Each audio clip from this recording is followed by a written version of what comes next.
Good evening. I'd like to call to order this meeting of the school committee for Monday, October 16th.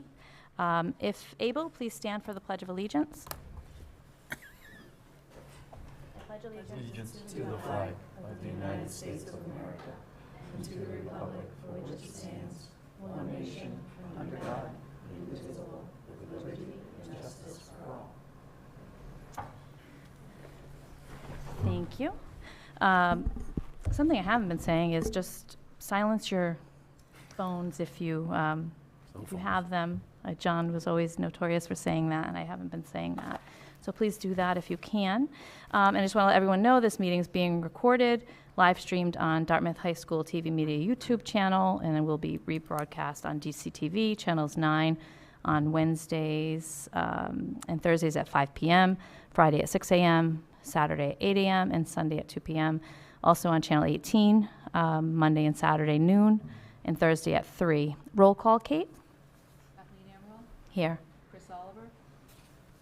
Elizabeth Coughlin? Here. John Nunes? Yep. Shannon Jenkins? Here. Thank you very much. Chris is unable to be here this evening, and our thoughts are with his family.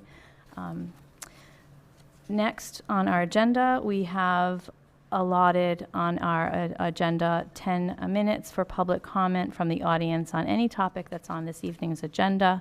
So if you're so inclined, please come up to the podium. I just ask that you state your name before you speak.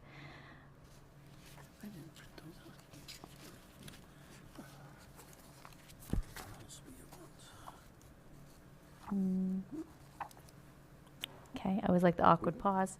And so next, I'll turn it over to Dr. June Sable we get the- McGuire. With the minutes? Approval of minutes. You got the minutes? Oh, I do. Yes, I do. We have approval of minutes, John. Thank you. I knew it was going too smooth.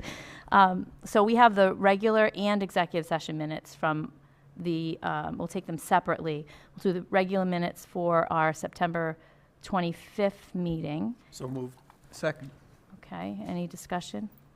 All in favor? Aye. Aye. I'm Great. gonna abstain. Great, I one was not here. abstention, and 3 ayes.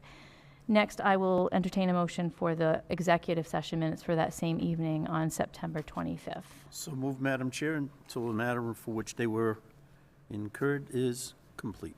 Thank you. Second. Second, okay, any discussion? All in favor?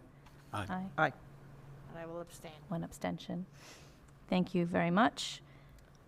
So now I'll have you introduce. I know, and now next I'm going to introduce our student representative, Annabelle, it's Johnson, Yes. and 2 S's in that, by the way. Annabelle just performed this past weekend in the band competition, and I want to say that we were so impressed with you, so we'll turn it over to you. Thank you.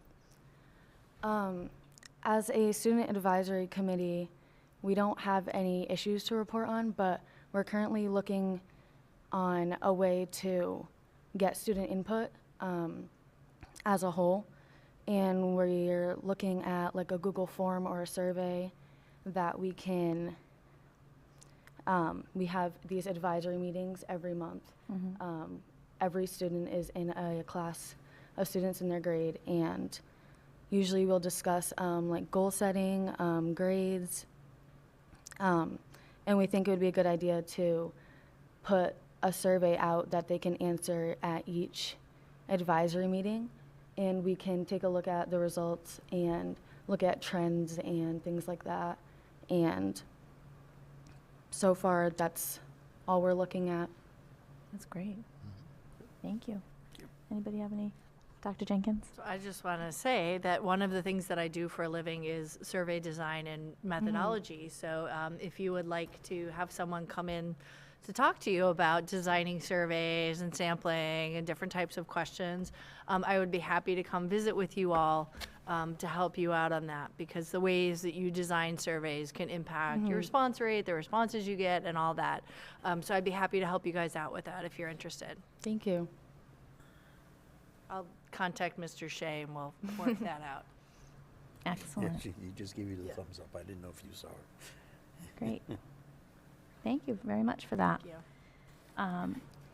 And next, I'll You turn wanna over to turn you it for back- the oh. consent agenda. Okay, so we have a couple of things on the consent agenda related to fundraising activities. First, we have the DeMello Cushman School PTO and their fundraising activities.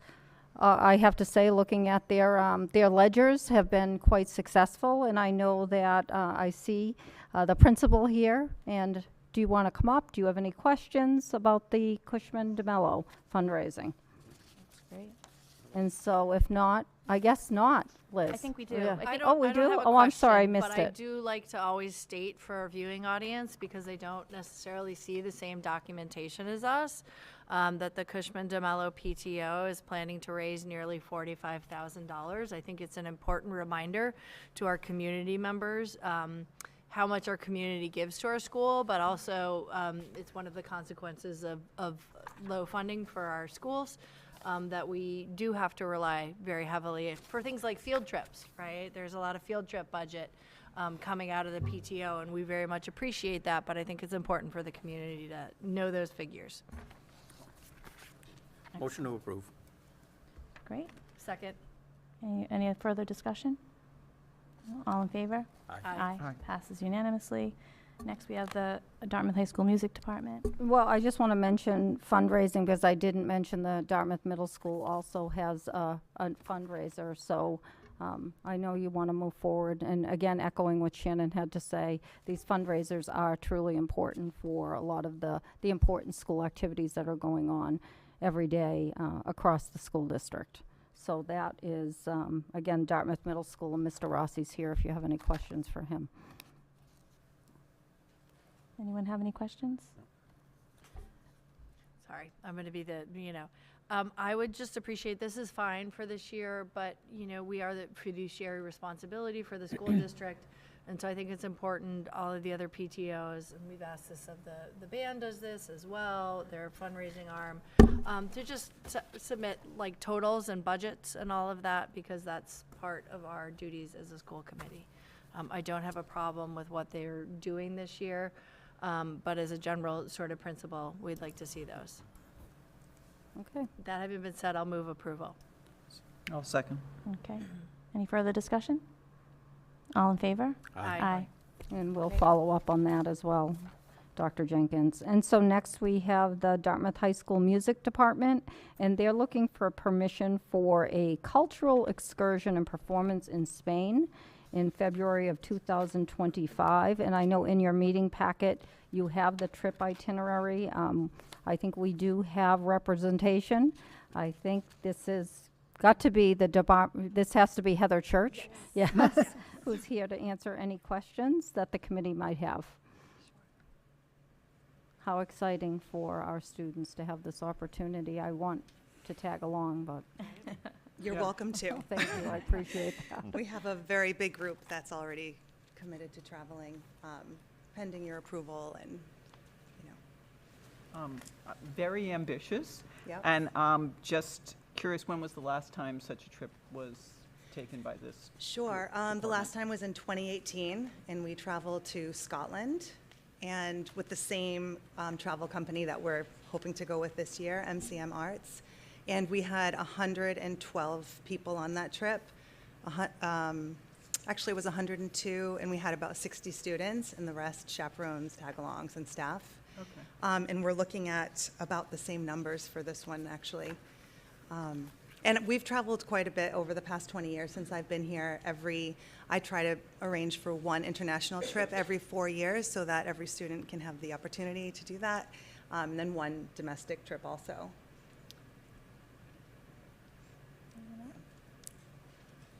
I don't have any questions. I'll move approval. It looks great to me. I'll second. Great. Any further discussion? All in favor? Aye. Aye. Excellent. Great. Have fun. Okay, thank you so much. Yeah. And I thank you so much, Heather. Thanks, Heather. Thank you. So before our presentation, I just want, I propose moving the superintendent's report up now to share some additional information, and then we'll go into our presentation. and- Sure. Sound good? Yeah, great. I Thank appreciate you. that. So the reason for that is because we have a couple of guests here this evening that I'd like to give an opportunity to share some of what's been going on in our schools. We want to give them a chance to highlight some of the recognition that our schools have been getting and just some of the phenomenal work that's happening here on an everyday basis. And we want to give our schools an opportunity on a regular basis to come before you and to share some of, again, what seems like the day-to-day, but really special events that are happening on a continuous basis in our schools. So we're going to start with the middle school. And I'm inviting Mr. Rossi up to the microphone. You see he's advertising for the middle school. I'll get to that a little later. Yep, you're going to talk about that? Yes, Okay. I'll I definitely give think, Cinderella I'm pretty a sure he plug. has a starring role, and we'll hear about that. But he's going to talk about some of the wonderful, as I said, work that's been going on at the middle school. And it was an event that I was invited to that I was really excited to be able to walk around and see how engaged your students were. Well, good evening, everyone, and thank you for having us and giving us this opportunity. On October 4th, we had our 9th annual Career Day, and that's earmarked for our 7th grade. It's put on by our guidance department, Paula Pacheco and Temple Mitchell, and we had 30 guest speakers come in throughout the community and speak with our 7th graders about future opportunities, and it's a great event that keeps getting bigger, and Temple actually is in the tech department, and she put together a 2.5-minute video that I think can explain this better than I, so I'm going to I was told I just need to press the space bar, so I'm going to see if this works. But before I do that, I would like to give a plug for this year's production of Cinderella. It's going to be November 17th and 18th. Our kids are working hard. There'll be a Friday show and a Saturday afternoon show, so we hope you can all come on out and make it. So let's see if this works with the space bar.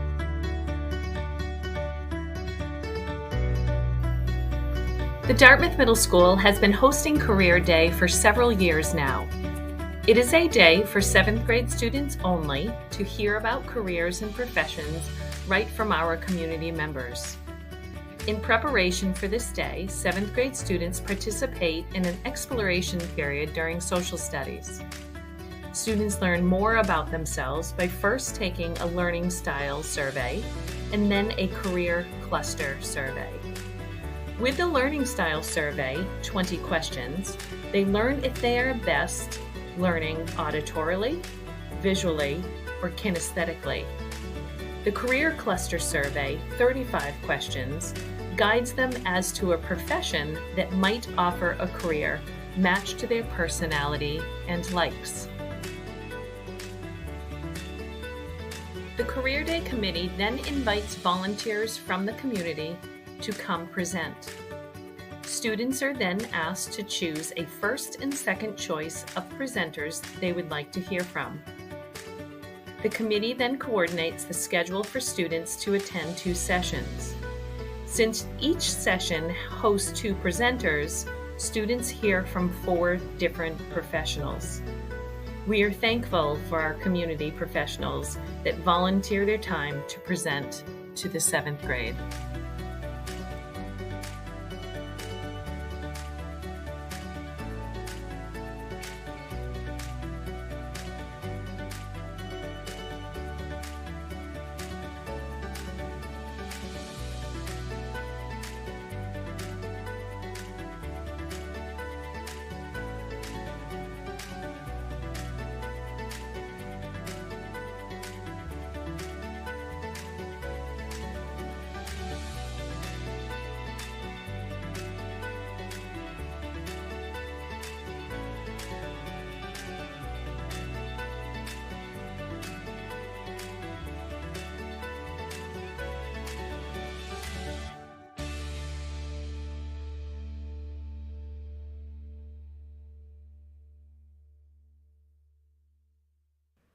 My colleagues have questions or comments? Yeah, that's, how did the students receive it?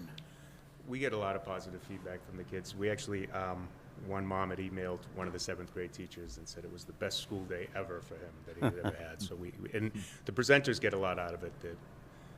From the sneaker store, he actually was Yeah. I mean, great experience for him. when you go back to just looking at the sneaker store, were they like Nikes, or they're all different types that he sells? I think he does all different types. I think he's a collector as well. Oh, he's a collector, okay, sure. It was good. Nice, very nice, and, yeah, thank you to all the presenters for taking time out of their day. And I'd give a big shout out to our guidance department and And Temple Mitchell and Sarah Dekas and Paula Pacheco, because they really are the committee that organizes that day. Yeah, absolutely. Good job.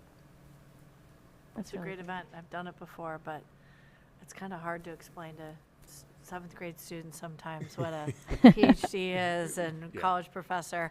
But it's always fun to do, and I think the students do get a lot out of it, so it's great.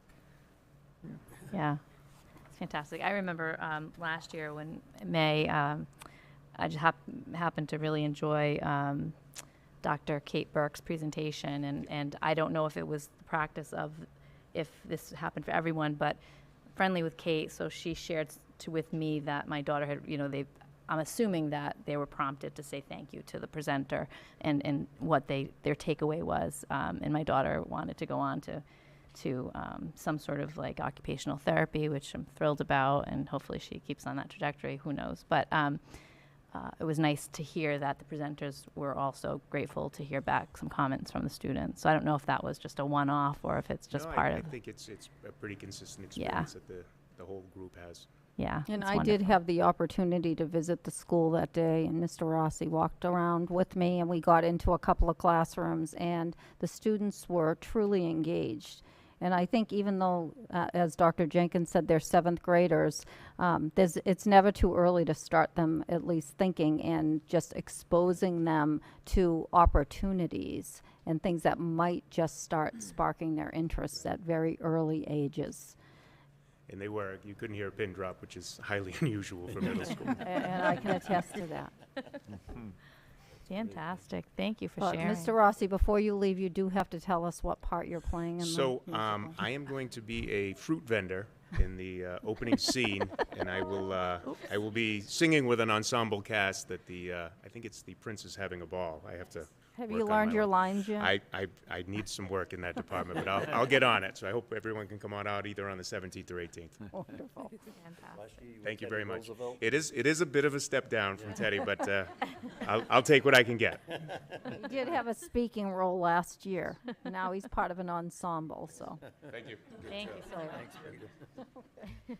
Okay, and next, again, under teaching and learning, I want to invite Mr. Shea and Ms. Xavier up to talk about a couple of wonderful things that happened at the high school in the past month. One was certainly the college fair. I know if you want to just talk about that briefly, and then also a very special recognition that Dartmouth High School received recently that I think is important to share with the greater community. This is the perfect segue. Very exciting to hear that the middle school is cultivating our students' passions. And one of our mantras is for students to pursue their passions. And AP allows students to do that. They think about what they want to do with their lives, and they can take college-ready courses to prepare them so they can pursue whatever occupation they want to pursue. So thank you to the middle school for laying the groundwork. We're very excited about that. So this year, the College Board launched a new program called the AP Honor Roll, and we received silver distinction. Now, we have room to grow, but silver distinction is quite an honor, and we've really been working on this for the past, I'd say, 6 years. Working on pathways of study, guidance counselors creating plans for students to avoid taking, 5 or 6 APs senior, junior year. So they're peppering them throughout. So that being said, I'm very proud of our students, our teachers, and this is, I don't know if you can see this, but this is basically the breakdown of the Honor Roll Progress Report. So the progress report is we must meet or exceed the criteria for a given recognition level for all 3 metrics: college culture, college credit, and college optimization.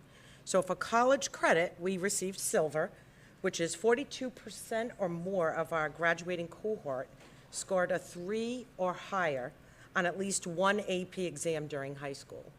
Now, it's important to note, and I'm very happy the College Board acknowledged this, that to avoid pressure on students to take large numbers of APs, only one AP exam score of 3 or higher per student contributes to this particular indicator. For college optimization, we earned 42%, and 7, well, no, I'm sorry. Yes, 42% or more of our graduating cohort scored a 3 or higher and at least one AP exam during high school. To avoid pressure on students again to take large numbers of APs, only one AP exam score of 3 or higher per student contributes to this indicator.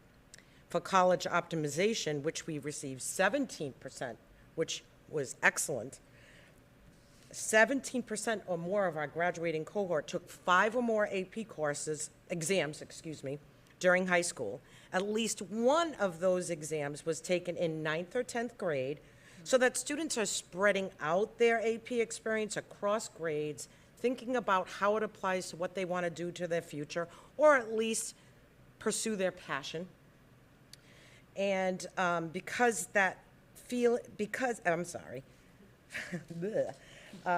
least one of those exams was taken in 9th or 10th grade, so that students are spreading their AP experience across grades rather than feeling disproportionate pressure in any one single year. AP also, the College Board recognizes that research shows that if students, if they take 6 or more APs and do not improve college graduation rates beyond the optimal total of 5 such courses, the bottom line is 5 courses is what students need to do. Anything more than that, they don't count more than the 5 exams. So they're really looking out for our students so that they don't overwhelm themselves. So we received the silver distinction, and in some of the categories, we received the gold and the platinum. So kudos to all of our teachers, guidance counselors, administrators, parents. The second recognition that we received was AP Access. Now, the AP Access, it honors schools that encourage low-income or underrepresented minority students to take AP courses. And the percentage of students in at least one of these categories who took at least one AP exam before graduation is proportional to or above our school population. So demonstrating that we have a clear and effective commitment to equitable access for students. And one thing to keep in mind, the College Board also recognizes, and colleges, that even if students don't receive a 3 or higher, they're preparing themselves for college. They're creating that and cultivating that college-ready skills, preparation strategies. So even if students, I always tell them, don't worry about the score that you get on the exam. You're preparing for college, and you're here at the high school getting the support that you need before you get to college. So I'm just very proud of our students. Mr. Shea and I have worked very hard to prepare our students for the AP exams and AP courses, and we try to offer as many as we can to our students, to all of our students. Any questions? Mr. Yeah, Nunes? thank you. Congratulations. That's great news. A whole bunch of questions, actually. How many students take AP classes? Okay, so last year, Yeah, I did write the numbers down for last year, because That's right fine. now we're still. No, there's still, Last year, getting in. we had a total of 551 total exams. So there were about 300 students who were enrolled in AP courses, and some students take more than one, Yeah. obviously. So we had a 3.1 average score, and 68% of the scores were 3 or higher. But, you know, that's all great, but what we care about most is that our students are pursuing their passions like the middle school mentioned earlier. We want them to feel confident, we want them to be able to go to college and feel like they are prepared, and that they have a dream to pursue. Trying to figure out how to word this, I just worded. The, what type of credits do they get from the colleges? I mean, does every college accept every exam, or No. does it depend where you're going, what you're majoring in, that I'm type so of glad deal? you asked that, because we had an assembly at the beginning of the year, and I met with the AP students. And I said, it's very important for you to investigate your college, and guidance counselors work with students, to find out what courses, what AP credits they will accept. Some schools accept 3 or higher in any. Other schools, if, say, you're going to be a biology or a medical, have a major in the medical field, they may not take those particular courses because they want them to take the courses in college. So it really varies from school to school. So it's so important to educate students, to let them know you know, look into the schools that you're interested in, find out what they accept, and find out what they won't accept, so that, you know, you're not Overindulgent. stressing yourself. Is there a limit to the number of credits? In other words, if I took AP English and passed, you know, they give you the 3 credits in college if it's, is there a limit to those credits that they can get? Depends on the school. Depends on the school. It really depends on the school. Okay. Thank you. Thank you, Madam Chair. Welcome, those great questions. Anyone else? I'm just curious, students who are taking AP courses in 9th grade, it's the same course that a senior would be taking, correct? Yes. So are they 9th graders stepping up, or Yes. yes? Yes. It's not like when they're taking them in the lower grades that they are maybe not at Nope. the top. It's a particular curriculum. It's very established. The teachers have to submit their syllabi to the College Board. And one particular course is the AP Computer Principles. That's computer science principles. That's very accessible to 9th graders. So 9th graders and seniors can be in that class. Great. Yep. Yeah, I think it's a great program, and I'm particularly pleased with your access honor. Thank you. You know, I think for a long while, AP was very much the province of certain types of students, and to get that award, I think they're both great, but I'm super proud of that for you, because I think it's fabulous, and I know, you know, my kids took a number of AP classes here and did well on some of the tests and not well in the other, but they got amazing experiences in all of those classes, and that was really important. And I know, I can't remember who they took AP GoPo from. God, Yeah. yes, God bless her soul. She had the 2 of them together in the same class. But, you know, we would talk to them about their experience, and because that's what I teach at UMass Dartmouth, and I can attest to the fact that the quality of instruction that they're getting and what they're learning is on par with what they're getting in a college class. So it's a really great program, and I'm super proud. Congratulations to all of you on these awards. Just a little caveat, we've partnered with Mass Insight over the past 5 or 6 years, and that has really been a very strong partnership to help us democratize AP access and to provide students with study sessions, mock exams, and wonderful PD for our AP teachers. A big shout out to our AP teachers. They spend a lot of time preparing, and they go to high quality conferences and workshops, and they put a lot of time and energy into making sure that our students get an equal access and a great rigorous course. Can I jump on that for a second? I just want to say that the access side of things is something that Ross and Rachel have done a lot of work on. They've met with students, they've pulled students down, and based off of SATs, the PSAT scores that give our AP potential, but they've really sat down with students and really opened their eyes to say, you can also do this too. And just that meeting with another adult that says, you have the ability, you've proven it to us, is a lot. So that's a lot of hard work that Ross and Rachel have put together. And you are correct, Dr. Jenkins, in that when I used to teach English, and I'm just thinking of English, it was only a certain level of students that would be in like AP Lit, maybe 10 students. Now we have 3 sections. It's just, it's exciting because we're really preparing our kids. Yeah, thank you so much, and thank you for all of the Thank you, the Ross. work that had gone into this, you know, coming to fruition in this way. Great job. Really proud, and I'm especially thankful for you to bringing this to us and sprinkling in some great information through your update as well. Yes, I want to add that, you know, I don't know if we talked about this, but the college fair was I also. think if we hit space yep. bar, Yes. Yeah, I was- Oh, good, wanna because I rush it. wanted you to hear about that too. I just want to say, like, I just saw Mr. Parati peek his head out. I just want to make sure we're speaking into the microphone when Oh. we're, I'm not no. sure if that was why, but it might be.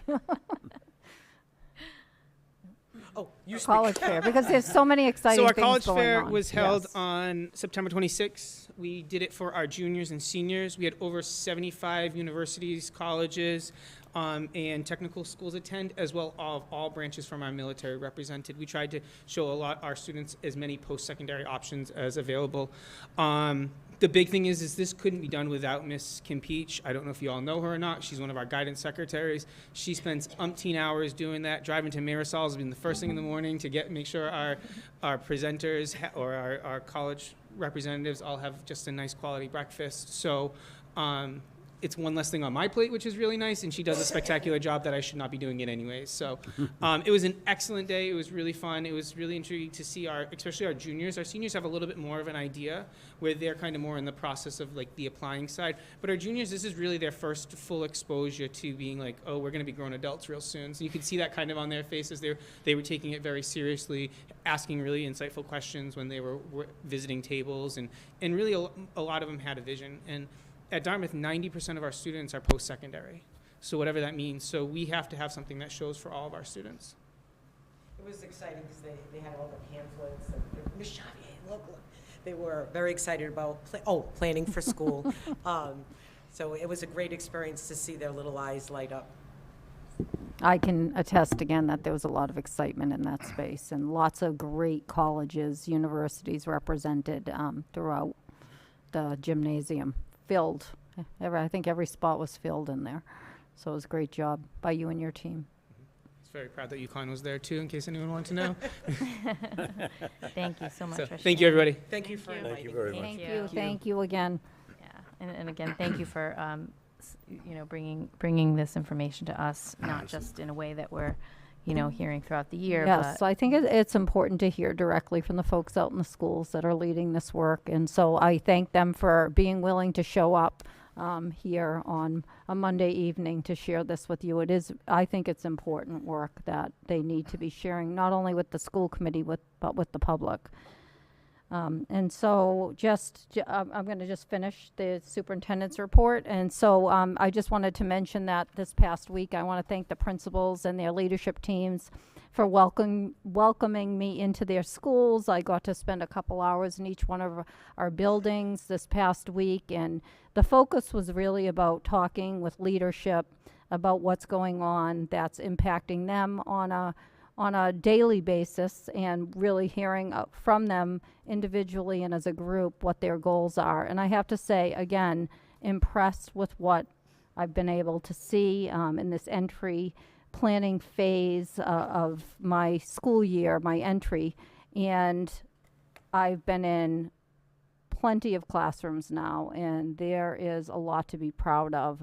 And I just want to say thank you to the educators, again, that have welcomed me into their classrooms. It's really been impressive. And so I want you to know that you should be really proud of what's happening in your schools every day.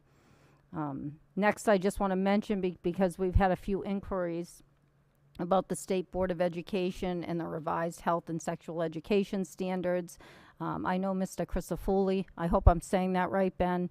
I don't want you to tease Mr. Crisafulli all week long about me mispronouncing his name at the last meeting, but I know he's had some inquiries, and this isn't going to be a sudden change in the way that we approach the curriculum and the standards. For now, it's, for lack of a better way to describe it, status quo, because there will be a team that comes together to examine the changes to the standards and to be strategic about how we implement them, and we'll come before this board, before the school committee, to discuss those changes before anything, before they're implemented. So I wanted just to reassure you about that. Just a quick update on HR. I want to thank, again, I want to thank Laurie Denisio, who is doing really yeoman's work as a one-woman wonder right now, because I know she's out there and really busy, and at never overwhelmed, just always on the move though, and doing the best that she can, again, doing the job of two people. And we're expecting, her name is Kim Redlon, I think I mentioned it at the last meeting, and as soon as she joins us, we'll have her here before you to introduce her. again, HR, I want to say, put out just a plea for ESPs, educational support professionals. We really need you. So please, if you're listening and you're looking for some work and you live here in Dartmouth, please reach out. We'd love to have you on board. And I also want to say the same about substitutes. So if there are folks who want to work but don't want to work every day, well, substituting could be maybe something that is of interest to you. And I want to thank Kate again, always. I always thank Kate for the HR piece of this, and Nellie, who is always busy onboarding our substitutes. And so that's the HR piece. But I do want to talk about climate and culture because it has been so exciting. And I just want to say, let's not forget about fun.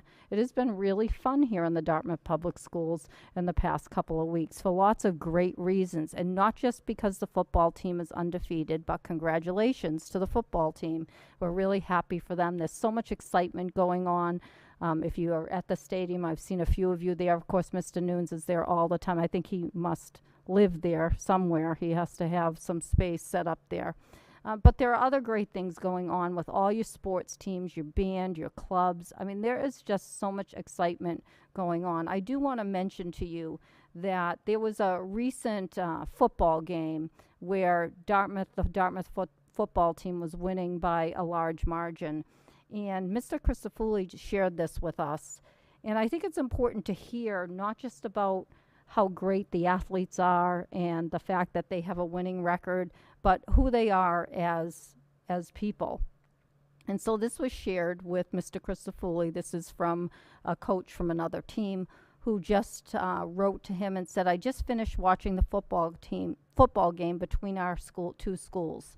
It was a lopsided affair from the opening whistle in favor of Dartmouth. My reason for emailing you is that I admired the character I saw from your sideline and coaches. Once the game was out of hand, your coaches put in substitutes and both teams played hard to the finish. At the conclusion of the game, your players made an intentional effort to come over to our sideline and shake hands with our players who were at the game but injured and on crutches. It was sincere and, in my opinion, one of the best parts of high school athletics. I thought you should know. So I thought you should know that that's one person's sort of perspective on the character of the students on the football team. And then just to take it a step further, this past weekend, we also had the opportunity to work with our cheerleaders. And I want to give a huge shout out to our coach, Rebecca Braga, and our DHS, Dartmouth High School cheerleaders, because they were phenomenal in that they went over to the senior center last week. They joined the seniors line dancing class. It was spectacular. They learned a few steps. The cheerleaders shared with me. They did the hustle. And I told them, I gave them the title of a movie they should go back and watch. You probably know what movie it is, and hopefully they will. But it was so genuinely touching to see the interaction between the Dartmouth cheerleaders and the seniors at the center. And then to take it a step further, the seniors came to the football game. Now, they were so excited. They had their pink hats on, that they had their pink fedoras. They had a ton of energy. We thought they would leave at the half. I went over to see them at the half, and they weren't going anywhere. They were definitely they were bundled up. They came well prepared. And I want to give a special shout out to Claudette. Claudette told me that she watches the school committee meetings all of the time. So Claudette, I told you I was going to say hello to you. She told me she agrees with most of what I say, but not everything. But I want to thank her for that. But I do want to say that there was a real spirit of genuine care between the Dartmouth cheerleaders and the seniors that came to the game. And those are the kinds of things that we're looking to build upon. So all of that is, again, that's the fun stuff. And that's the end of my report. That's fantastic. Thank you. Thank you. It's really good to get all that good stuff in. And now we shift, if you we'll turn it over to you. I know I get to turn it over now to Mr. Cully. I want to thank, again, school staff for being here tonight. Thank you for coming and presenting. And then Mr. Kiley gets to talk about the budget, which he has been hard at work the past couple of weeks. As you remember, what we promised is that we would work toward presenting you with a preliminary budget as early as we could, and Mr. Kiley, again, has been hard at work at that. Thank you, Dr. Saber-Maguire. So there is a sense of urgency here. You know, we really do need to start this process and work through the various stages to determine where we're going to be in fiscal year 25. So let's talk about it a little bit. Let's see. So our process is a little different this year. So normally we have a very collaborative process in which we're working with all the stakeholder groups and determining what our priorities are based on our school improvement goals and student achievement goals. We're not there yet. It's early for that.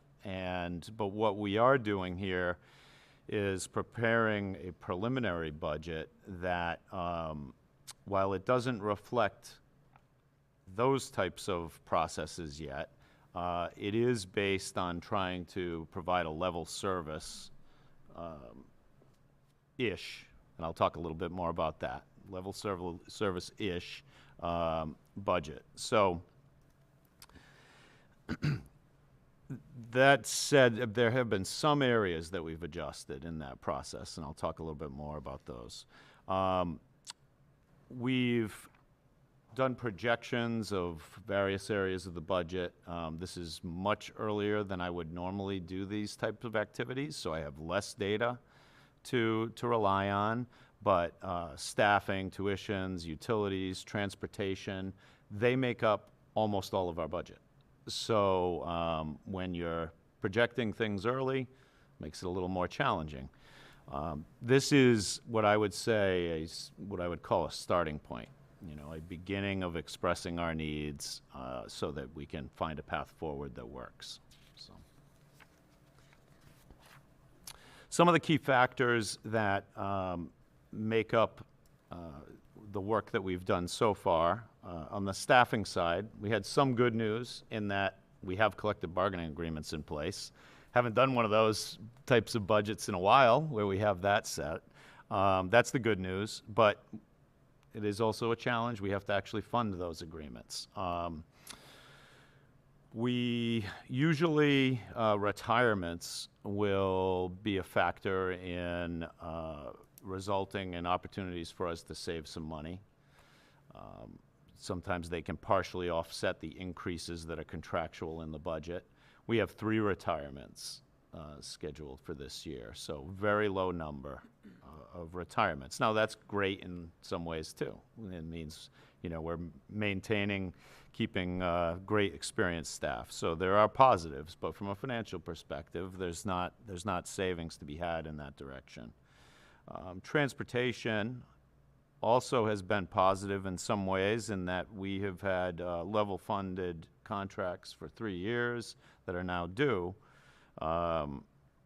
We are going to be bidding this out in the near future, but it's a guarantee that it's going to increase significantly. The cost of providing transportation services is dramatically increased.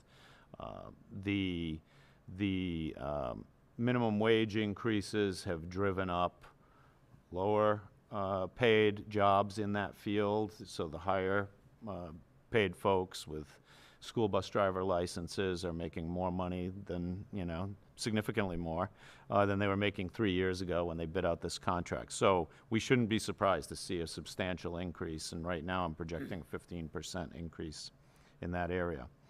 This next area is one that I'm just not sure about. I know that, you know, we're facing some challenges in terms of supporting kids that are, you know, either in a homeless situation or foster care situation. We have spent more money in this area in the last few years, And there is state funding, state and federal funding that supplements it, but I just don't, I don't know as this, the numbers increase, how much of that we can count on, so. Enrollment, so we have a less than 1%, 0.8% decrease in enrollment that we're working with in 2024. Expected to be pretty level from that in 2025. But that said, we are proposing some class size adjustments. So particularly at the elementary level, because of sort of pockets of enrollment fluctuations that have occurred. So we're keeping an eye on that. And if there are opportunities where we feel like we should address something, we're doing that. So that's already included in this budget proposal.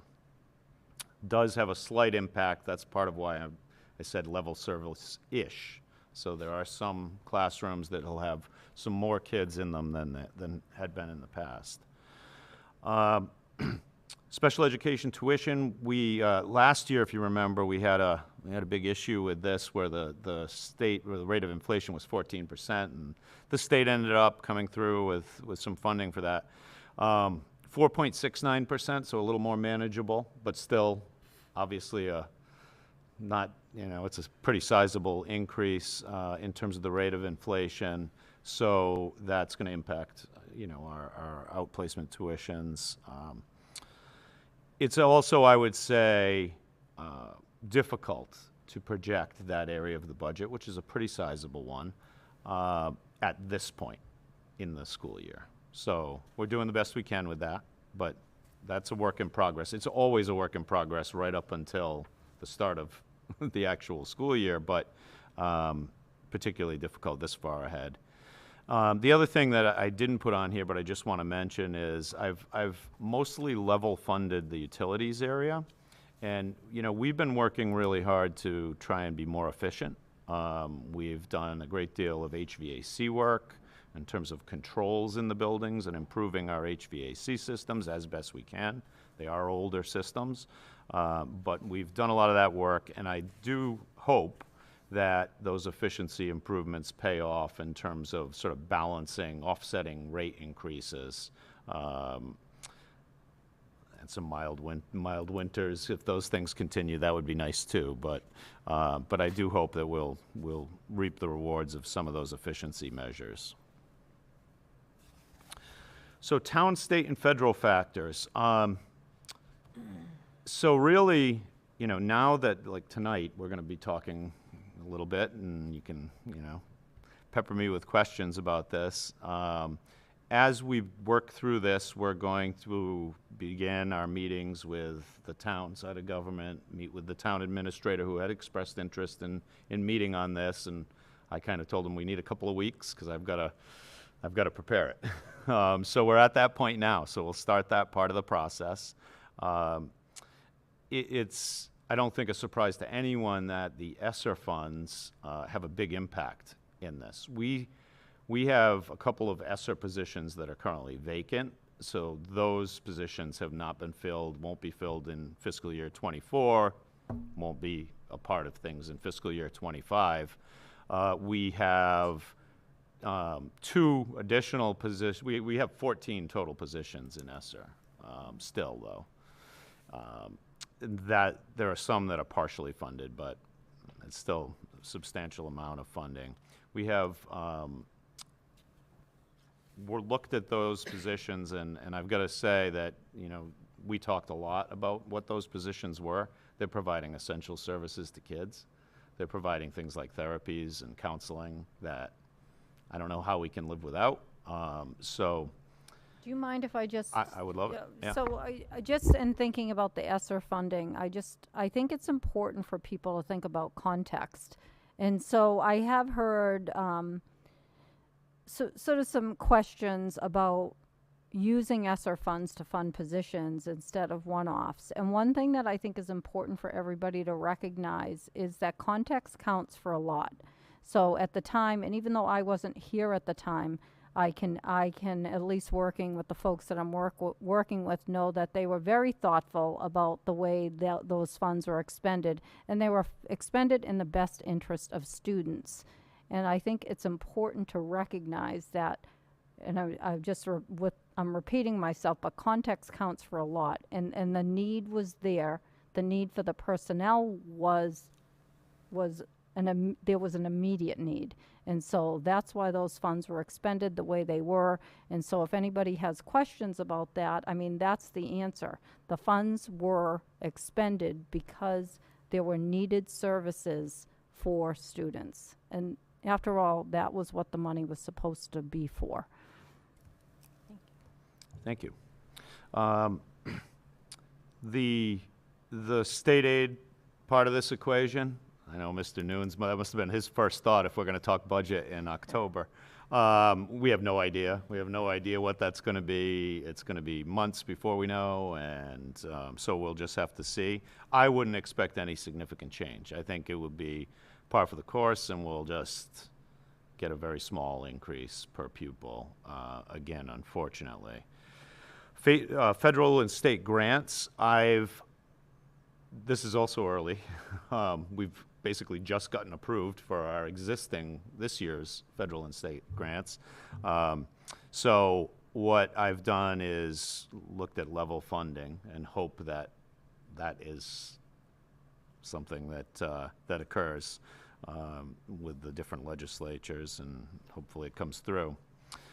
There's a few other things that I listed there that are really things that do have a significant impact on the town budget, but are really just way too early to tell. So health insurance costs, obviously that's in the town side of the budget, as is Greater New Bedford Voc Tech's cost and Bristol Aggie's cost. Those are not on our part of the ledger, but you know, it is one pool of money. So one Dartmouth, I guess I'd say.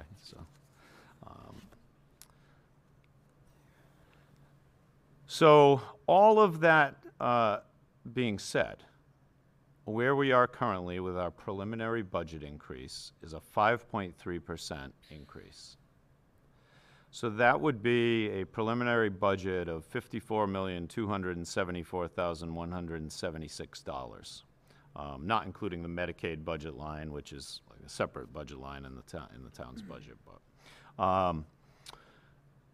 so it would be a $2,731,993 increase over the fiscal year 24 budget. I think I did just want to talk a little bit more about the fact that it isn't exactly level service. So we have 2 ESSER positions that aren't filled and aren't going to be filled. We have 2 more ESSER positions that are going to have to be cut as part of this process. We are also going to have to look at class size adjustments, which I mentioned, at the elementary level. So we're being thoughtful about this. That's 6 positions that existed that are no longer going to exist in this preliminary, for discussion purposes, draft. And that's sort of where we are with that. I thought that this would be a good time to sort of give you that broad overview and not get into the nitty-gritty yet, because we got a ways to go, but we can begin to talk a little more about what the next steps are. So this really needs to be flexible. So I can see a lot of back and forth through this process if we're going to make this work right. You know, meetings with our district administration, like I said, haven't had those thoughtful discussions, collaborative discussions district-wide. We've had a little bit of discussion, but not at a detailed level looking at their proposals. If you remember last year, we had $2 million worth of proposals from the schools that we couldn't fund. Those needs haven't changed either. So that hasn't been a part of this process.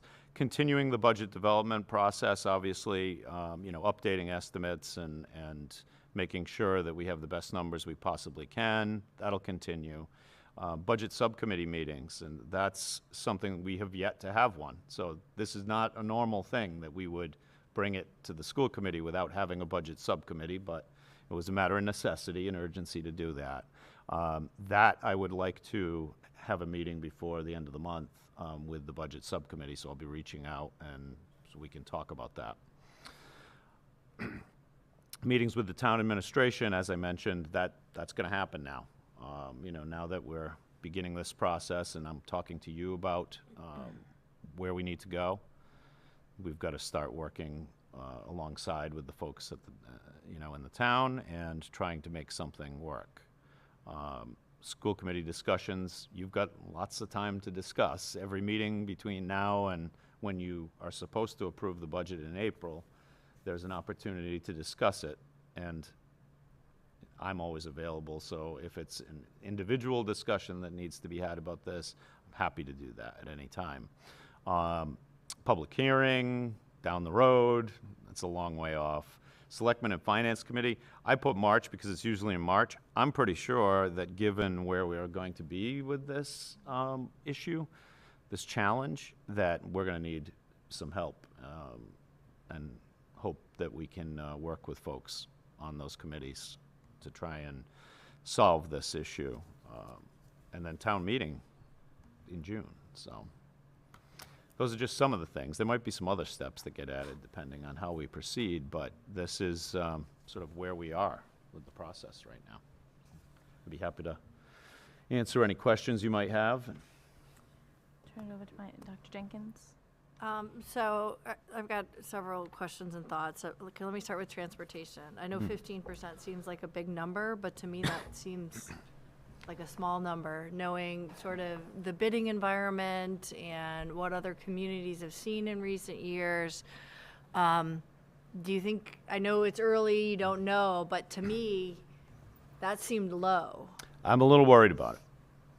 Okay. I am a little worried about it. The wage rates have increased significantly for those folks, and the Right, and- competitiveness of that market Correct. has, you know, I mean, there are districts that like are From what I unable understand, to most transport. communities now are getting one bid. Yeah, that's correct. Yep, almost exclusively, and that's statewide. It's actually more than statewide. It's a national trend and something that I think there's just not enough drivers for competition to, you know, to be a result of that. So.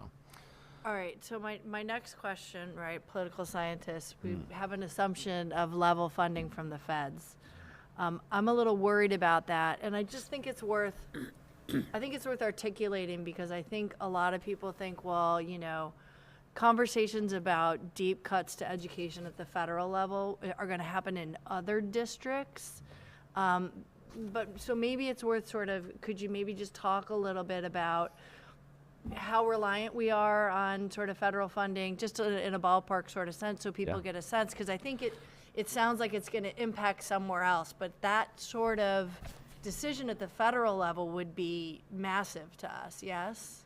Yes, absolutely could be. Right. You know, it's interesting. I mean, we have a couple of million, so food service looks like that part of it is kind of taken care of, right, with the universal free meals, I think, maybe.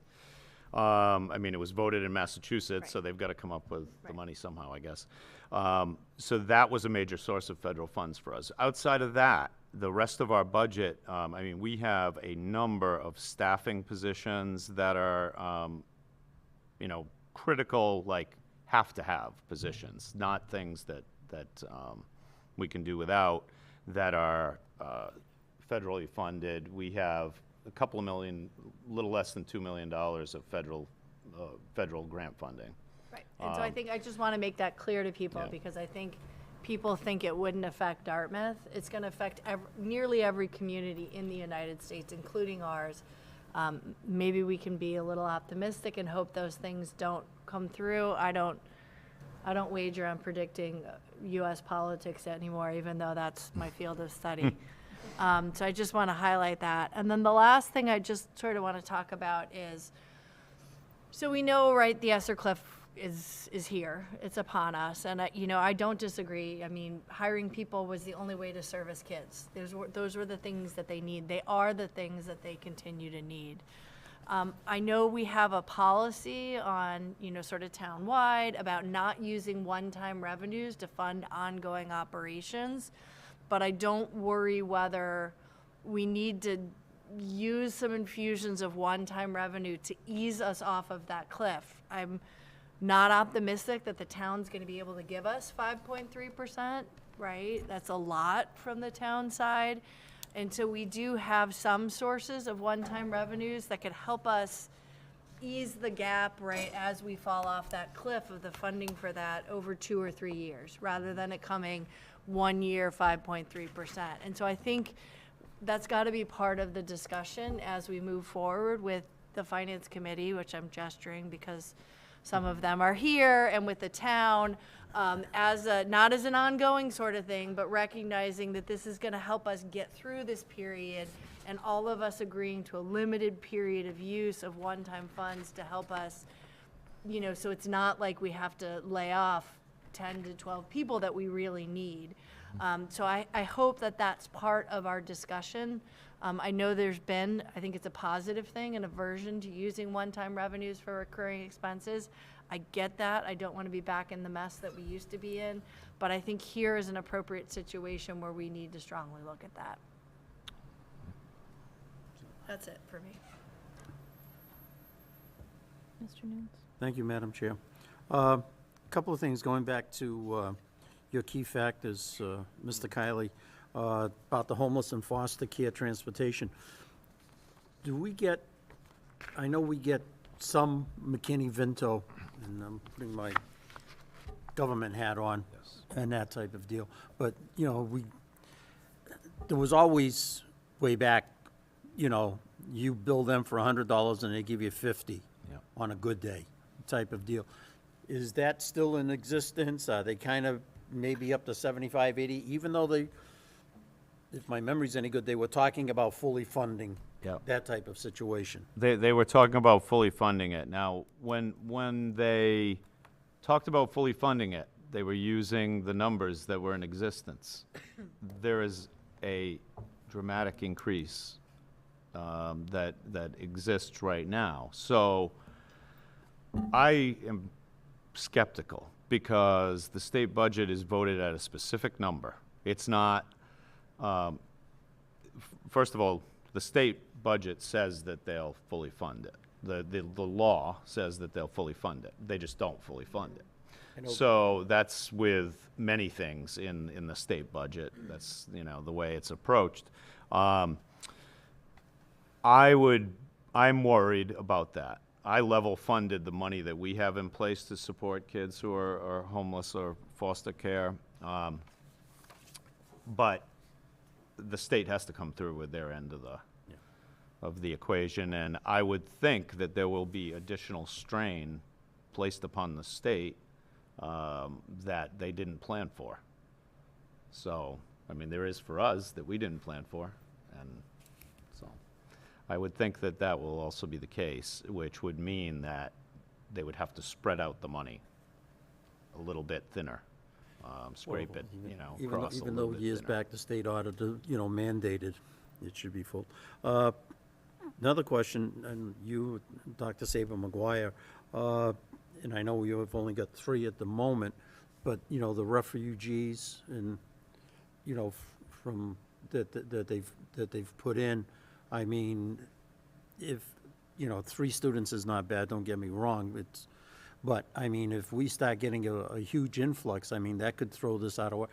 Is there any talk of what we're going to get? Is the state going to help, with transportation and educating these students? I know we have to educate them. I don't have a problem with that, believe me. But, is between the governor and the federal, between the state and federal governments, are they helping to take care of this? We can both speak to that, but I do know, right now, first, we have 4 students enrolled. No, that's okay. It's 3 elementary students and 1 high school, and we are potentially enrolling 2 more elementary students, maybe tomorrow. who were already here, but they were assigned to a different school district. And I think transportation cost-wise, it makes more sense to have the students enrolled here in Dartmouth.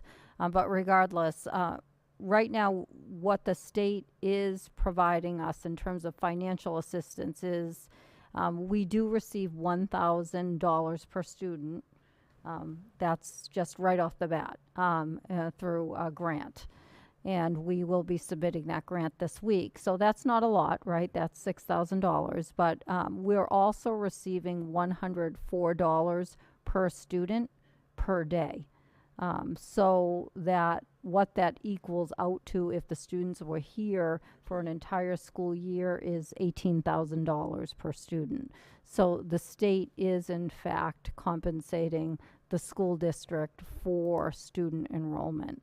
Again, some of those details we're in the process of working through. We're definitely new at this, so but I can tell you, again, on just the personal note of seeing our students enrolled in our school, in schools and in our classrooms, that our educators have done a tremendous job welcoming our new students. And I think it's important to remind folks that Dartmouth isn't new at welcoming newcomers, because essentially that's what these students are. They're newcomers. And so this school district has welcomed newcomers in the past. So it's not a completely new experience for our educators. And that's clear in the way that our students have been so welcomed into the community. So yes, short answer to your question is yes, the state is in fact compensating the district. Okay, thank you. I'm just wondering, only because the state funding the formula is all messed up. If we need to, have Representative Markey and Senator Montigny here, they probably won't show, but that's beside the point. Just to get them to go to work on, when, forget the cities. I'm not worried if that's a horse of a different color. But when you get, communities around us, we get 50,000, and districts that are a lot smaller than us are getting, $200,000 and $300,000 more. That's a problem type of deal in my estimation. So I'm just wondering if we need to have some type of a dialogue with them. We can certainly extend an invite to them. I do know that the discussions that I've had with them about this, it's really based on the fact that Dartmouth is being held harmless as it currently stands for not getting less. Because really the formula says we should be getting less. And, I think that we are just not, basically we have an ability to pay, the state, compared to other districts, we have an ability to pay that exceeds what we are paying. And that's the way the formula works. Yeah, now. I know. But I'd be happy to extend an invite. Yeah. Okay. And my last comment, just going back to Dr. Sable McGuire and agreeing with Shannon, we have talked about in this committee, at length with the ESSER funds putting, those 60, we knew this point in time was coming type of deal. And we knew we were going to be, taking that walk off a cliff type of deal. But you're right. We had to take care of students coming out of the pandemic and such. And that's the decision we made. And we'll go forward and figure it out as we go forward. But I we agree. knew. Whenever you're making we're not decisions, blind. right, in the best interest of kids, it can't Students. be the students, it can't be the wrong decision, so. Right. Yeah. That's all I have, Madam Chair. Thank you Thank for you. indulging me. So I just want to put it on the table right out there. The reason we don't get as much money as other school districts is because our tax rate is lower than other towns. So according to the formula, unless we raise our tax rates, we will not get more from the state. So that is correct, right? We still won't get more from the state. even Oh. if we raise our tax rate. So is there any But- way we can change what we do? No, so basically, so the Chapter 70 formula is pretty complex. Yes. But the basic description of how it determines our ability to pay would be based on property value in the community and income reported through the Department of Revenue. So it takes those two equations and combines them and compares them to other communities, which then informs how much we would get based on a per pupil basis, a type of pupil that we have. So there's lots of different kids in this district needing, with a whole lot of different needs, and that is sort of so you take all that, you put it together, and what it tells you is that based on our enrollment, our income, and our property value, we are getting significantly more than what the state would calculate in the formula. There's a hold harmless provision that has been in place, that we've been basically almost my entire time here has been the only reason we haven't decreased state aid. So no community in the state has decreased state aid during that time as a because of the hold harmless provision, but our increases are very slight. So our increase it's a $100,000 increase, which, on $10 million of state aid. So a 1% increase, and our costs are going up with inflation at whatever, 7%, and then our salaries are going up at 3% or 4%, and so it makes for a difficult budgeting process, but that we're really not going to be in position in any way to get more from the state. It's just going to be, unless they were to change the formula, which they just changed the formula. And it didn't help us at all. And it didn't help us at all, so I'm pretty sure, and they knew it wasn't going to help us. And we're not alone. There was 100 other districts that also were not, did not benefit from it. But it did benefit a lot of districts and a lot of kids in the Commonwealth, so that's good. Just not good for us. But it's really going to be up to the community as to who we want to be as a town. Certainly, what we want as a educational system in the town. It's gonna be some decisions that people are gonna have to make. So also going back to ESSER, it's great that the feds gave us all that money, and we did need those positions to help the students. And obviously, we're still feeling repercussions from COVID, and we will be for some time. So it seems unreasonable to just get rid of that staff because it would hurt the students. So it does occur to me that we are all having our real estate reassessed for value. Obviously, a mystery to me, but everything is worth a lot of money now. So I'm guessing that taxes are going to go up and revenue for the whole town is going to go up. And it seems that there will be a little bit more money to play with. I hope. Just 2.5%. 2.5%, Chapter 59, Section 21, Proposition 2.5. So every time they reassess our property values, they can't go up more than that? You cannot go up more than 2.5% Plus new growth. plus new Yeah. growth But we don't have very much new growth. from the previous years. Okay. I thought somehow that every reassessment kind of, you could get around the 2.5%. That would be nice. It's always somebody to just bring you back down to earth. There is. Sorry, that's what I did for a living. Yeah, thank you for all these questions. Did you have another one, Troy? You may not have been done. So I would say we are not the only entity in town that is probably feeling like they have monetary needs above what we're able to do. So yes, I will reiterate, it is going to be tough decisions, and also hoping that the town will see that perhaps our needs are legitimate and greater than what we can actually achieve right now without their cooperation. Thank you, everyone. The only thing I can think to add is just if we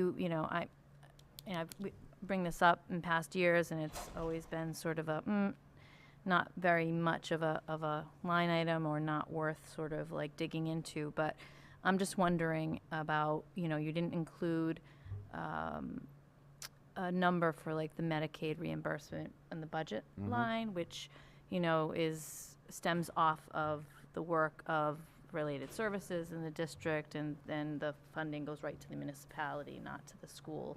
And it's always sort of just been it is in there because it's thought about, because it goes there. But could you give a little bit more information about what that number is, if it's gone down, or? So there was a sharp decline during the pandemic because it was for lots of reasons anyway. But the reimbursement is back up to sort of approximate pre-pandemic levels. We work hard. A lot of staff members have to contribute time to raise this funding for the town, and it's $300,000, worth of potential funding that's out there approximately. So it's not insignificant. What we get out of it is part of one person's salary. So we have a clerical staff member who is partially paid through Medicaid, and she does that. So she, helps compile everything and report to Medicaid. And so that's really all we get directly. The rest of the funding, so statutorily, it has to go through the town unless there was some other agreement in place that would allocate it directly. Some districts do receive Medicaid funds directly, but I'd say more often than not, it does go directly through the town, and essentially we get a share of it through the town budgeting process. But. Thank you for that. And then I'm just thinking about, anecdotally, just thinking about, we're still getting our youngest learners coming in really unprepared due to just the COVID pandemic, and their needs are incredibly high, and these sweet little kiddos are coming into our integrated preschool, on wait lists for diagnoses, and I'm sure that's impacting the trajectory of what we can put in place in IEPs and that sort of thing. And I know we are, but I think it just sort of begs speaking about the fact that we really can't cut those corners on those really critical staffing needs to support those students, because on the other end, if those students aren't supported appropriately and they're not, making effective progress, and they're not kind of moving on to a least restrictive kind of trajectory in our district, the result is going to be increased out of district placements, which we don't really want and to see. And but that, in taking sort of the risk of eliminating that rich infrastructure, especially early on and throughout into middle school and beyond, to support the students in the classroom setting, is going to result in increased numbers on the other end with tuitions and that sort of thing. So it just really is important to be mindful of that moving forward. It's very important. I think I could just go down the list quickly of some of the ESSER positions, and we can dive into this a little deeper as we go through the process. But you've got a special education teacher, you've got 2 adjustment counselors, one at the high school, one at the middle school, you've got 3 education support professionals working directly with kids, all these people working directly with kids. We've got 2 speech therapists, an occupational therapist, reading specialist, adaptive PE teacher, outreach social worker, lots of things that I'm are. glad you brought that up, Mr. Kiley, because when I looked at that list, what I realized and what we had conversation about is those are essential positions, COVID or not. And so some of those positions were positions that the district had sought to put into place because it was a need before COVID. So it's certainly, some were put in place during COVID, but I know that there was a need for a certain number of those positions, and there wasn't money in the budget. And so not to have them during COVID would have been even more detrimental to the school district and to the students. So the thought of eliminating them, I guess, post-COVID, if that's what we're calling it, is troubling and will certainly have a detrimental impact on the schools. Thank you. Anyone else have any last-minute comments? Thank you. Well, Thank you, thank you Mr. Kiley. for this preliminary discussion. Yeah. Yeah, thank you for your thoughts on it, and I will be reaching out about the subcommittee meeting. Excellent. So next, Next, I closed my I don't know why. I don't know why I did old that. business. But the yeah, I capital think it improvement. is old business, and we're going to go right into a further discussion on capital planning. And so I'm going to turn that back over to Mr. Kiley. Thank you, Dr. Saber-McGuire. So I'm going to just let you know that, so there's been some movement on what we talked about at our last school committee meeting. I'm not sure it's all good, but it's movement. So we talked about using kindergarten reserve funds, which was a proposal that came up at the Capital Improvement Planning Committee by some folks who were eager to work with us. Town Council has said that that would not be an allowed amendment at town meeting. Town meeting's tomorrow, by the way, so, Why? I don't know. Sorry. So what has happened since then, so first of all, there'll be no school department requests of any kind at town meeting tomorrow. So nothing will be nothing's on the warrant, nothing will be, entertained. So, I'll go to the meeting, but I guess I can just bring some work to do with me or something. That's the first time in 13 years that I've not had an active role in town meeting in some way, but it's unfortunate. What I will say is I was happy that the Finance Committee did vote to transfer $125,000 from their reserve, the FinCom reserve fund, for the high school roof repairs. It's needed. We are a little concerned about operational continuity with some of the issues on the roof, like being able to not have parts of the roof blow off, and so we really do need to take care of things. So we'll use that. So we're appreciative of that. I was also told that the town administration spoke with District 3 Fire Chief Rick Arruda.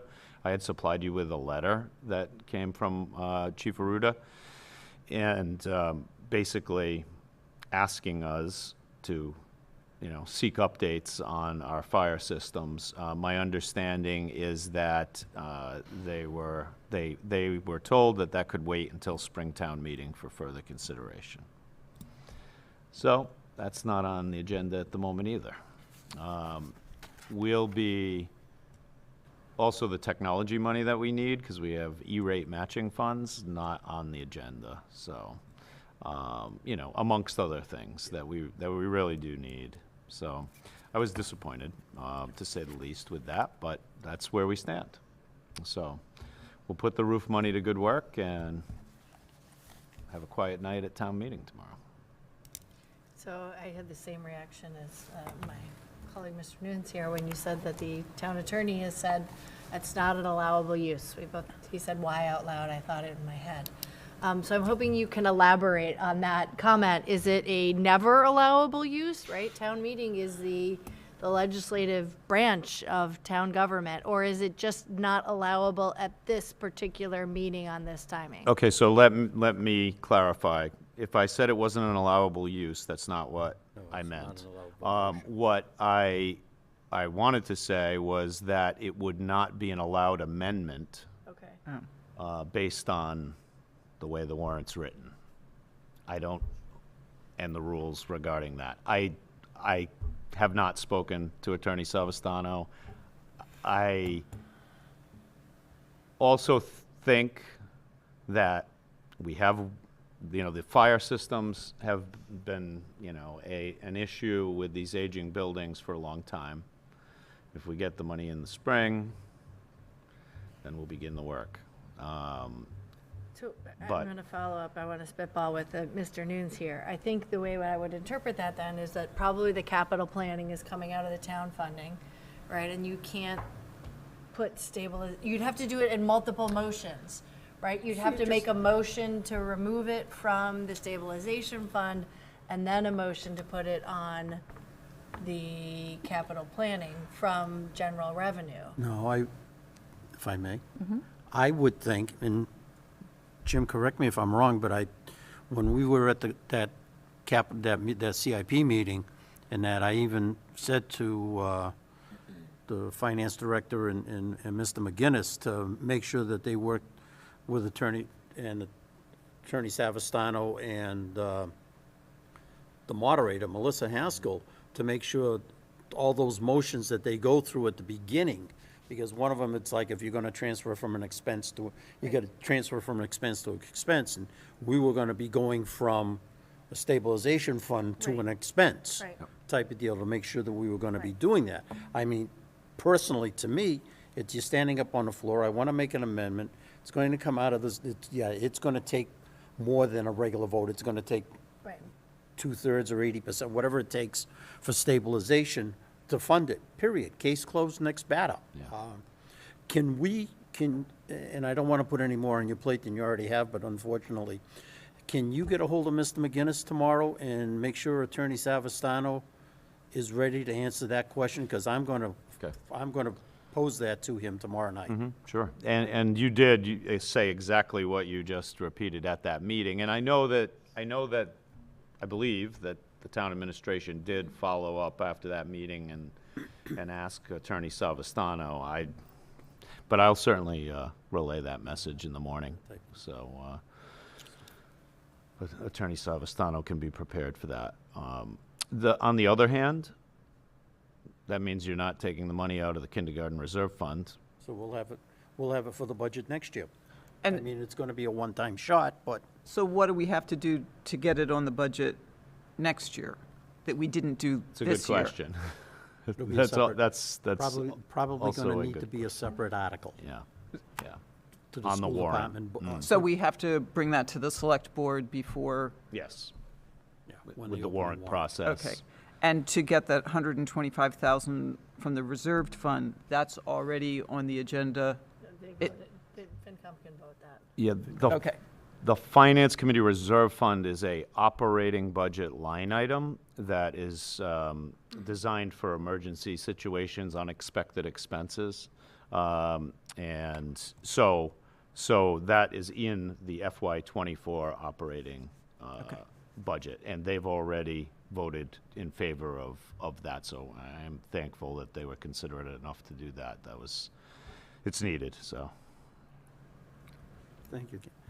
One last question, because and again, as I caught bits and pieces, I have yet to see the whole discussion. I've caught bits and pieces of the select board's meeting, but correct me if I'm wrong in the discussion that you and I had with the fire suppression system and type.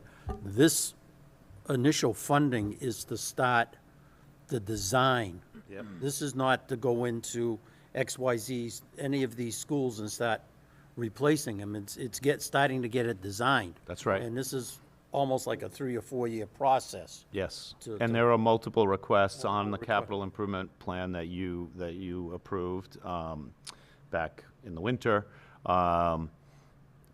for repeat funding in future years to support that process. So yes, this would be the beginning of that process, which we'd dive into design of those systems, and you're talking about old buildings that essentially what you're doing is designing an entirely new system in which you're going to leave the old system in place until the day the new system's turned on, and then you're going to scrap the old system.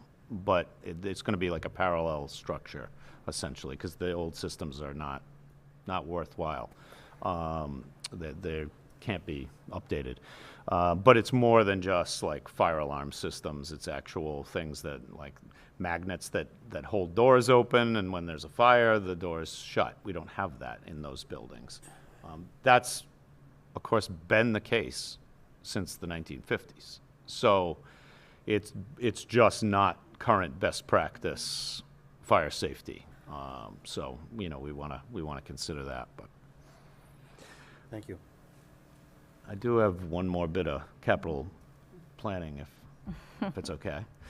So just in terms of the long-term capital planning, I think the next step in that process is to schedule another subcommittee meeting with the Fields and Facilities Subcommittee, really just to have an opportunity to strategize and talk about what we're going to bring back to the larger committee again. So I have a few dates that I could throw out, and I don't know, we could do it after the meeting or whatever, and just see if any of them work, to get a meeting together to move that process forward. I've been pretty encouraged with the discussion that's been happening at the town level regarding that.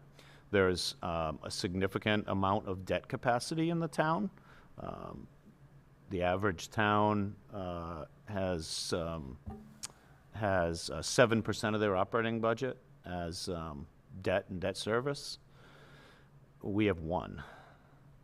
So there's a great deal of capacity to accomplish some of the things that we know need to happen.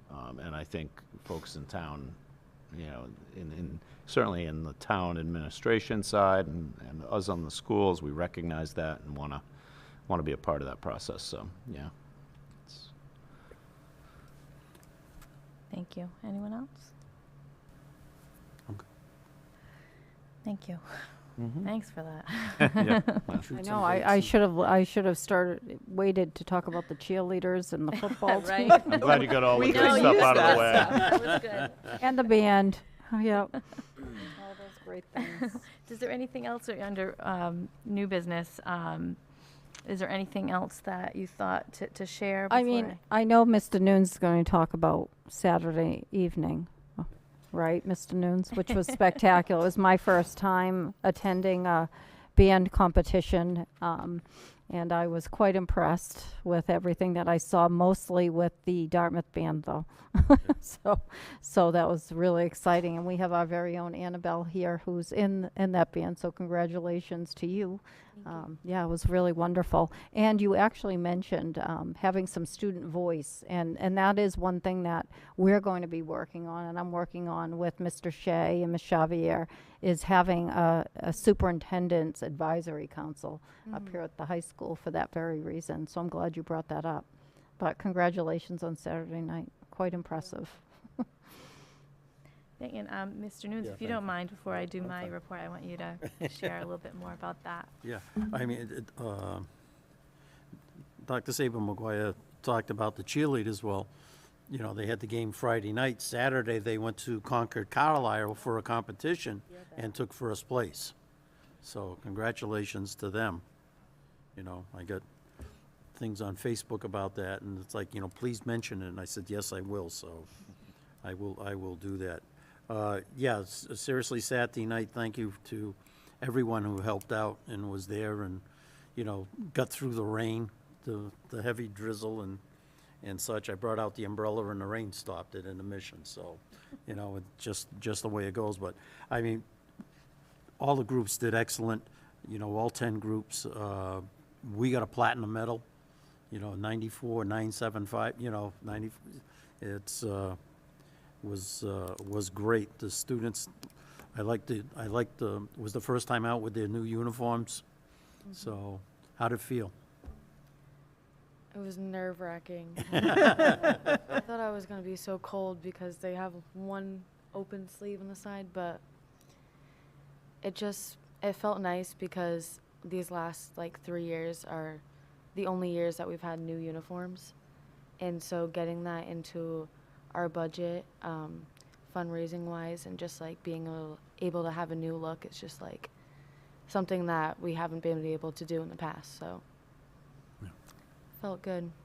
It was good, but they did excellent, and, you know, my thanks, you know, to, and I won't even try, everybody that helped out and literally sat in the bleachers through the evening with the rain and such, and, you know, it was great, so I, you know, thank you to that. You mentioned the sports teams, and they had the state rankings out this morning, and so far all of our fall sports teams are qualifying for the tournament, so that's great news too. So, and we've got senior night this Friday night, so going to be a good weekend.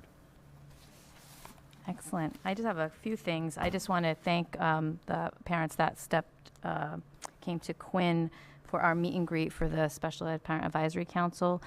We had a good turnout, and thanks to Dr. June Saber-McGuire and Laura Dionisio, who, you know, just gave a short presentation, and it was just it was encouraging to see. It was the first time in many years that, you know, you don't want to hear criticisms and concerns and complaints, really, but you have to hear it because that's how we can learn to do better and grow.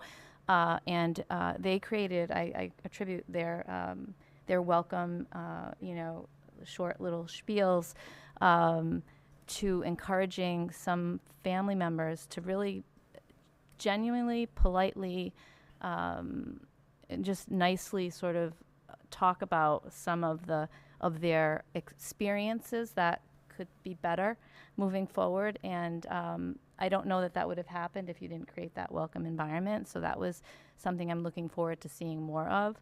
And I received information from a parent that on Wednesday at DeMello there's going to be a movie screening open to the public at 6:30 called Microplastic Madness. It's a event open to the public with a presentation around be the solution to pollution. I should go to that because I'm not the best at that. Anyway, I should be better. And then I just wanted to also mention that I'll mention, November 9th, we have our next CPAC meeting. It's going to be at the Cushman School at 6:30, where Lori Dionisio will be providing sort of a landscape of the trajectory of special education services. I mean, separate from, you know, individual specific, you know, nuanced needs in an IEP, but just more the landscape of the programming that we have throughout the district. And so that should be interesting. And we're going to have that at the Cushman School, thinking about that one Dartmouth for our youngest, you know, parents of our youngest learners, and anyone's welcome. We're just trying to do a tour of Dartmouth again, like we did last year, for folks to kind of see what we offer, what things look like or might look like, depending upon all sorts of situations and scenarios, depending upon your child's needs, but a nice way to sort of look ahead a little bit, or at least have a better idea of what things might look for, you know, in the coming year. So those are things I want to share. Anybody else have anything? Great. Anything else over here? Anything else, Annabelle? No? All right, so with that said, I think we are on to our next meeting, so I could have held off on that. Our next meeting is Monday, November 6th, here at 6 o'clock in the Dartmouth Library Media Center, and I would entertain a motion to, Adjourn. to adjourn. Madam Chair, make a motion that we adjourn into executive session for discussion of non-instructional contracted services and not return to open session. Second. Okay, any discussion? All in favor? Aye. Oh, roll call. Kathleen Emerald? Yes. Elizabeth Copeland? Yes. John Nunes, Yes. Anna Jenkins. Yes.